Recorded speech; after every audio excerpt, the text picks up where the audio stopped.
Hi BIS, this is Mrs. Martin, and I am going to read you Chapter 14 of Cryptid Hunters, The Parrot. Grace thought she was having a dream. She was lying on soggy ground beneath the branches of an incredibly tall tree. Perched on the lowest branch, looking down at her with great curiosity, was a gray parrot with a red tail. She stood and brushed the dead leaves and mud off her uniform skirt. Of all my dreams, she thought, this is by far the most vivid. The air was thick and hot and smelled like rotting fruits and vegetables. Long, eerie fingers of fog drifted just above the ground as if hunting for something. Insects swarmed and the trees were alive with the songs and calls of concealed animals. Despite all this, Grace was not overly concerned. After all, it was just another dream. Or was it? Perhaps she was having some kind of premonition. It wouldn't be the first time she'd had one. Maybe her parents were calling to her from the Amazon. It certainly looked like the Amazon, and she had found a window or portal to find them. She tried to remember what had happened just before she woke under the tree. Yes, she remembered. Marty and I were searching for Bo down a hatch in Wolf's cargo hold. Bo snatched the bananas from me. I must have bumped my head because the back of it is a little sore, and so is my left arm. Marty will shake me awake in a moment, but I hope he waits until I have a chance to look around a little. The parrot fluttered to the ground and started picking through the leaves, then lunged for her shoelace with its black beak and began tugging on it. "That worm is attached to my foot, little bird," Grace said. The parrot stopped the hopeless tug of war, fixed its beady eyes on her, and let out a piercing shriek. Grace covered her ears. "This is very annoying." The parrot yanked on her shoelace again, and Grace took a step forward to stop it from tearing the lace off. The parrot continued pulling until Grace had taken several steps from where she had fallen. "All right, I give up," Grace said. "I'll follow you, but I hope you're leading me to my parents." Wolf relinquished the pilot's seat to the rested Phyllis Bishop. "We've made pretty good time." "The tailwind helped," Phyllis said. "Unfortunately, Dad and I will be fighting a headwind all the way up to Switzerland." She started the procedure for their initial descent into the Congo. "I'll go back and make sure Grace and Marty are buckled in." Wolf turned to leave the cockpit and nearly bumped into a panicked Laurel Lee. "They're gone," she shouted. "Who's gone?" "Marty and Grace." "Impossible," Wolf said. "They must be hiding." Laurel shook her head. "I don't think so. Bo and PD are gone too." Marty staggered, tripped, and fell through the thick green tangle in an easterly direction, hoping to find his sister in one piece and to put as much distance between himself and the crocodile as he possibly could. After fighting his way for a quarter of a mile, the word "stop" floated to the surface of his addled brain. He sat down to catch his breath. PD jumped out of his pocket and started sniffing around. "Watch out for snakes," he warned her. "Real snakes." PD ignored him. Fine. He turned his attention back to STOP, which was an acronym for Stop, Think, Observe, Plan, a concept taught to him in every survival course he had ever taken. Stop. He was already stopped except for his flailing arms swatting at the insects trying to eat him alive. Think. I have just fallen out of a jet at 18,000 feet, and I think I'm lucky to be alive. Observe. I'm in the middle of a treacherous jungle filled with vicious insects, hungry crocodiles, and a teacup poodle. He felt his head. And I've lost my favorite ball cap. Plan. I've got to find Grace. If she wakes up suddenly, she'll probably fall off the canister. If the fall doesn't kill her, something in the jungle will. He started trudging forward again and was nearly beheaded when the chain around his neck caught on a branch. The Gizmo! It was buttoned in his shirt pocket. He turned it on and touched Grace's name with the stylus.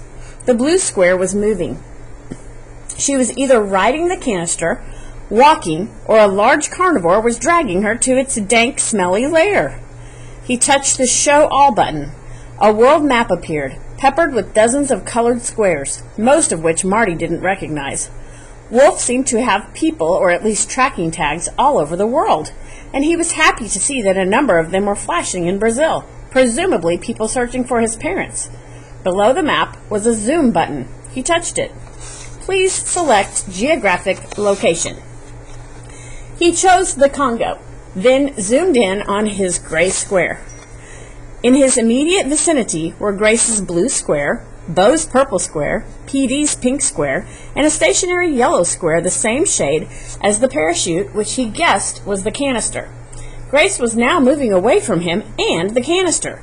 He zoomed in a bit closer, and a detailed map appeared.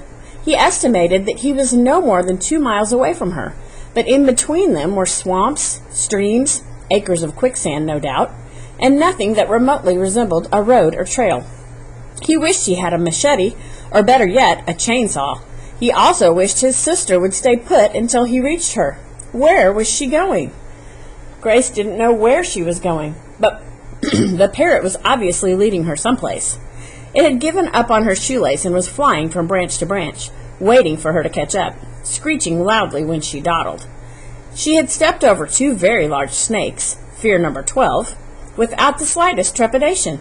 She had walked under a flock of roosting bats as big as house cats, fear number 43, and actually paused to observe them for a moment without any anxiety. The humid air filled her with a comfortable warmth.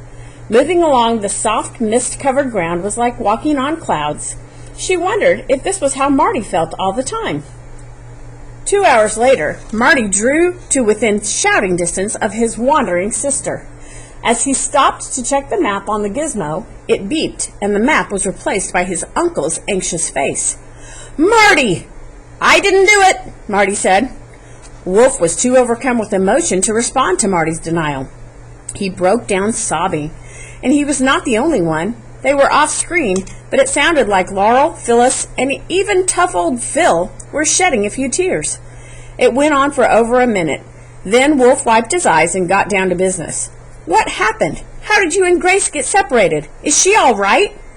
Marty quickly related the story of their fall, omitting Grace's fainting, the crocodile, and his puking. No need to upset his uncle more than he already was. "You'll have to find her before dark," Wolf said. "Duh, du jour," Marty thought. "No problem.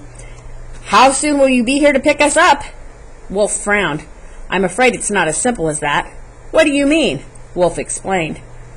The gray parrot led Grace down a narrow, winding path carved through thick green foliage. The tangled branches blotted out the sun, grabbed her blouse, and snagged her skirt. Despite her belief that she was still having a dream or premonition of some sort, doubt began to take hold of her. She stopped. "Is it really leading me to my parents?" The parrot let out an angry shriek and hopped farther down the animal trail, disappearing into the darkness ahead. "I'm not going with you," she called after it. "I'm tired of this dream." "Yeah, well, you'd better get used to it." Grace turned and was astounded to see Marty standing behind her, looking rumpled and exhausted. "How did you get here?"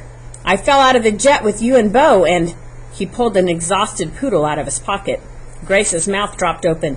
"Did you just say we fell out of the jet?" Marty nodded. "Where are we?" "The Congo," Marty answered and stepped forward, fully expecting Grace to faint again, but she didn't. And this was not his only surprise. Aside from a few little tears in her uniform blouse, his sister looked remarkably well. She was barely sweating, and she didn't appear to have a single insect bite on her. Marty was covered in scrapes and itchy welts, and the insects were still trying to devour him, one nip at a time. "So, it's not a dream," Grace whispered. "I wish it was." Marty adjusted the straps of his father's backpack, which were digging into his shoulders. Grace was disappointed that she was not on the track of her parents, but she was also elated that she had just taken a walk through the jungle with virtually no apprehension. In fact, she was still feeling relatively calm, in spite of Marty's news of how they had gotten here. She was beginning to wonder if her walk had really happened. "You're taking this a lot better than I thought you would," Marty said. "I guess I am. The last thing I remember is you and me going down the hatch to retrieve Bo." Marty thought back to the fall and gave an involuntary shiver despite the heat. "It's just as well," he said, then went on to explain what had happened, emphasizing how he had saved her and PD, and ending with the croc trying to eat him and the poodle for lunch. "Thanks for saving me," she said. "Just another day in the life of a knight in tarnished armor." Grace actually smiled at his joke, which made Marty a little nervous. There was something different about her, and it wasn't just the absence of insect bites. "Where's Bo?" she asked. "I haven't seen her since she jumped. Wolf says there's a spare dog whistle in the canister. We're supposed to call her and put on the video harness." "You've talked to Wolf?" Marty held up the gizmo. "Face to face, more or less. What did he say?" "He wasn't mad, if that's what you mean." "That's not what I mean. When's he going to pick us up?" "We'd better get moving." He turned around and started back down the path. "Marty?" "A week," he said casually. "No big deal." Grace ran to catch up with him. "Like in 7 days?" "They can only take the Humvee as far as the Ubangi River," Marty answered. "After that, they have to walk to Lake Tele. He's pretty sure they'll get here faster than a week, but he wants us to prepare for the worst." "Can't they send someone in to pick us up sooner?" Grace asked. "A rescue team?" Marty sighed. "I asked Wolf about that, and there's a little problem. He and Laurel are here illegally. We are too. He didn't have time to get a visa or a permit to go to Lake Tele. That would have taken weeks. And he doesn't think he would have gotten one anyway. If the government finds us here, we'll be arrested and put in jail. I guess they're having some kind of a revolution." "Revolution? Don't worry, it won't affect us out here." Grace was still having difficulty sorting out what was real and what wasn't. "When you found me, did you see a parrot?" Marty shook his head. "It's about the size of a crow, but light gray with a red tail." "I didn't see it. Why?" "I must be losing my mind," she thought. "It's not important. What are we supposed to do for a week? How are we going to live out here?" "The canister's full of supplies." Marty slapped a rather large insect that landed on his arm. "And bug juice. Tomorrow morning we're going for a little hike through the jungle. Wolf wants us to go to a place called the Sky House." Grace looked around in bewilderment. "And where's that?" Marty shrugged. "Somewhere in the goblin universe."